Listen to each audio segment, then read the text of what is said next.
girl possessed. This incident happened when I was 19 and attending a local Catholic college. The nuns who ran the college would conduct a yearly retreat in which all the Catholic students had to attend.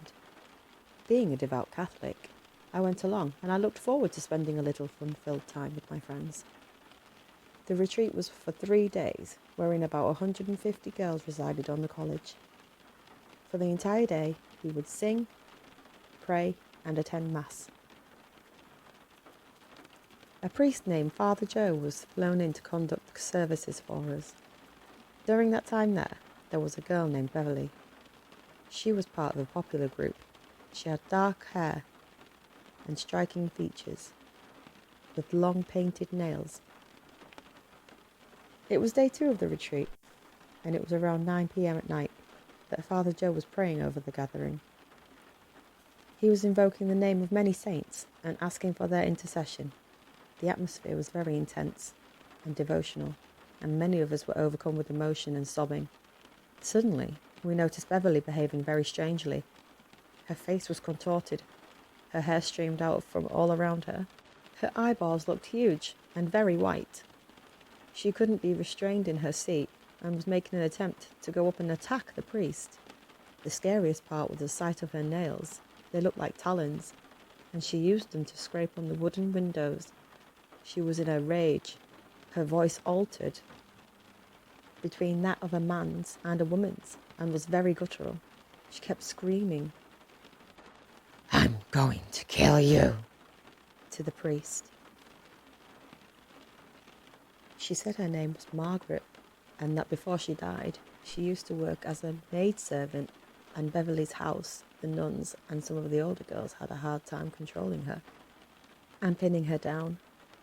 Needless to say, we were petrified and fled to our rooms. We spent an entire night discussing the incident and only slept at daybreak. The next day, Beverly was her normal self and had no recollection of what had happened. This incident I can never forget. It still haunts me to this very day. The Devil Responds. I used to not believe in this sort of thing at all, but then it actually happened to me. This is quite a few years ago, but it has stuck with me to this very day. When I was around 16 to 17 years old, I was listening to a heavy metal tape, Iron Maiden to be exact, but my brother didn't approve of it. Actually, it used to be his tape, but he didn't want me being exposed to some other satanic references. I don't remember the exact conversation, but when he said he didn't want me listening to it, I shot back with several stupid statements about liking the devil or something idiotic like that. He promptly pulled the tape out of the tape player in his car and threw it out of the window. I was pretty angry with him for that, for as long as I was aware it was a really good tape, and I was very much into it at the time. When we got home that night, I was really regretful about the things I'd said. I didn't really mean them, but I was just saying them to make him angry and get back at him. I was actually a little bit spooked by what I said now. A little background about my house. At the time, my parents were very heavily into antiques. And this house itself was created to look like a very old house, even though it was only maybe 20 years old. It had all this old woodwork and an old-looking paint on the windows. It was actually put together from parts of an actual old house that had been shipped in. My real room at the time was under construction, and in the meantime, I just had a mattress on the floor in the tiny bedroom. There were 2 doors in this room, but only about a foot of walking space. Once bedtime had arrived, I was still kind of shaken. So I turned on the lights in the room adjoining the one I was sleeping in and left the door open so I could just see everything. Just fine. I said goodnight to my mom and lay down. I'd been laying there for maybe 30 seconds when I heard what sounded like some sort of tiny footsteps coming across the wooden floor in the adjoining room. Now in this house, you can hear everyone coming in and going. All the floors creak. Furthermore, you could pretty typically tell who it was that was coming in. But in this case, I didn't recognise the footsteps, but they were so light. I figured it must have been my mother, so I called out for my mom. And not even 3 seconds later after this, the door to that room slammed shut, plunging me into complete darkness. And right around the same time, I heard what sounded like these little feet run across the room and right up the little bit of floor space right next to where my head was. There was no way this could have been a person. I was so scared, out of my mind. I quickly yanked the covers over my head, and for the first time in my life, broke out in a cold sweat. I sat there with my mind going absolutely nuts about what to do, realising that whatever ran into my room was still there, right beside me. I'm actually not sure if only a few seconds passed or a few minutes. I was so terrified. Finally, I made up my mind to run out of the room. I threw back my covers and ran for the door out of my room. I made it with no problems and ran to tell my brothers who were out in the garage working out. I had them come back up to the room to see if anything was there, but nothing was out of place. I noticed when we went in, though, that the door that had slammed shut was now wide open again.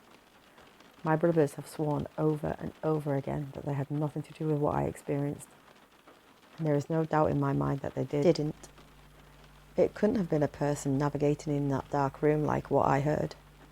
I've never imagined weird things like that, and I'm 100% positive I didn't fall asleep either. And I can't explain it. I'll tell you one thing though. I never have said something stupid like I did that day, ever again. The Canadian Devil. There's something up here in Quebec, Canada, specifically the city of Laval, not too far from Montreal. Too many strange occurrences in the last few decades have happened here. I will tell you about the most famous one, of which I am one of the witnesses. Tracks on the asphalt ground, burnt into the ground, were found in June of 1976 in my neighbourhood, just a street corner away. In fact, to this day, no method of reproducing those tracks was successful. It wasn't chalk or paint or any other unknown substance. And what did those tracks look like? A goat's hooves, hundreds of them, across the tiny street. The track started at one point in the middle of the street and ended, inexplicably, a few feet further away. No clue where it had come from and where it had headed to when it departed. It was as if the devil had briefly entered our realm, walked around for a bit, and vaporized just as he came. All those tracks were different, which an expert's opinion proved. There was no hoax. All the area heard about the tracks. Famous local paranormal expert Christian Robert Page investigated them too. On my end of this, when I first saw the tracks myself, I wasn't very much impressed. I was very young at the time, only about 10. Only now have I put two and two together. There are rumblings in the area of a lot of Satanism going on around here. And if any of it is true, those tracks might well have been the devil paying a visit to his own little fan club. The coven apparently gave their idol the wrong address.